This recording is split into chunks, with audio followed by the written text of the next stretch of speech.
भाई अगर तुम एथीस्ट बन गए हो तो एक काम करना, ठीक है, एक काम करना, सवाल पूछना शुरू करो और अपनी रिस्पॉन्सिबिलिटी को पहचानो।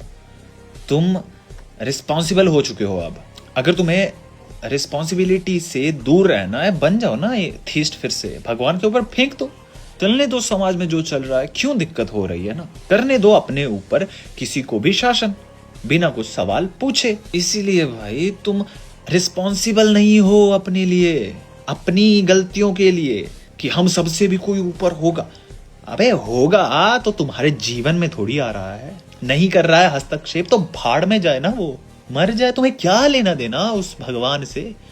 अगर है तो नहीं आ रहा ना भाई तुम्हारे पानी को ठीक करने जो गंदा है, नहीं आ रहा ना तुम्हारे बच्चियों को बचाने के लिए जो लोग मंदिर में ही रेप कर रहे हैं पुजारी बन के, उनका नहीं आ रहा है ना उस हवा को ठीक करने जो जहरीली हो चुकी है, नहीं आएगा उस टाइम पे भी जिस टाइम तुम्हारी वजह से बाकी जीव जंतुओं की प्रजातियां खत्म हो चुकी हैं 75% के आसपास, उनको बचाने नहीं आया। तो तुम्हें क्या लगता तुम्हें बचाने आएगा?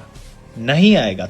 तुम रिस्पॉन्सिबल हो, तुम बस रिस्पॉन्सिबिलिटी को ट्रांसफर कर रहे हो, इसलिए तुम्हें भगवान चाहिए। तुम काम नहीं करना चाह रहे, इसलिए तुम्हें भगवान चाहिए।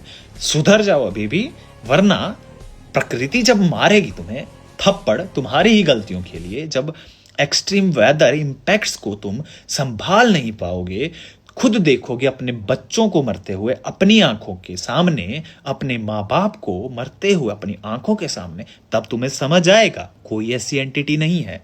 तो इसलिए इस पाखंडवाद से बाहर निकलो कि कोई आएगा तुम्हें बचाने किसी अवतार में। भूल जाओ, अभी भी समय है। अपनी गलतियों के लिए, समाज की गलतियों के लिए अकाउंटेबल हो, सवाल पूछो, आवाज उठाओ। और अगर तुम फिर भी नहीं मान रहे हो कि इतिहास में हमारे वर्णन है हमारे देवताओं का, देवियों का, इतिहास, माइथोलॉजी को इतिहास नहीं कहा जाता, पहली बात। और अगर वैसा था कोई चीज, अभी प्रकट हो, अभी संकट हारो, फिर बात करो।